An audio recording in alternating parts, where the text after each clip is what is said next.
Ég heiti Rafn Hilmarsson, yfirlæknir á þvagfæraskurðdeild Landspítalans. Ég var staddur hér á spítalanum þegar spítalinn sameinaðist og þegar þvagfæraskurðdeildin sameinaðist.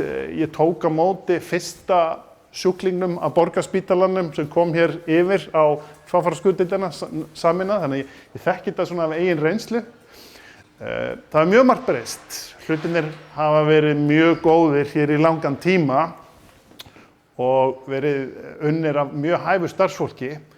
En ef við hoppum 25 ára aftur í tímann þegar ég var hérna á gólfinu að sinna sjúklingum, ég á þvagfæraskurðdeild og skurðdeildum, þá vorum við að framkvæma stórar flóknar aðgerðir. Ég vildi alltaf opnar, það var afskaplega lítið kvisar aðgerðir og sjúklingarnir lágu hér á spítalanum dögum saman. Farnaðist yfirleitt vel og þeir útskrifuðust. Ef við hoppum núna fram í tímann, hvernig erum við að gera hlutin í dag? Þá erum við að gera langflestar stærri aðgerðir á þvagfæraskurðdeild með kviðsjártækni, með skurðarfjarka, þar sem að sjúklingarnir koma að morgni, fara í stórar flóknar aðgerðir og vera að útskrifast jafnvel samdægurs. Nýja tegundir af skurðaðgerðum þýða það að fólk kemur með nýja þekkingu, þá kemur annað fólk til hliðar með nýja þekkingu, teymin byggjast upp með nýja þekkingu, allt byggist upp. Þannig á þessum tíma þá er ekki bara breyst tækjabúnaður á skurðstofu.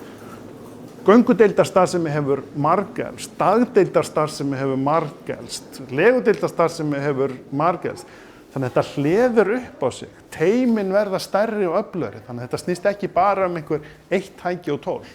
Þetta er gríðarleg breyting á stuttum tíma. Þannig erum við að nota nútíma tækni ásamt hæfu starfsfólki og þróun á öllum stöðum hjá starfsfólki, skurðstofum, hjúkrunarfræðingum, sjúkraliðum, skurðlæknum ásamt nútíma tækni til þess að strömlinulega meðferðina, allt til hagsbóta fyrir sjúklingana. Þetta virðist sjálfsagt í dag og það tekur enginn eftir þessu, en allt í þeim að stoppa og horfa 5 ár aftur í tímann. Þetta er ótrúlega breytingar. Þetta er bara algjörlega nýr heimur.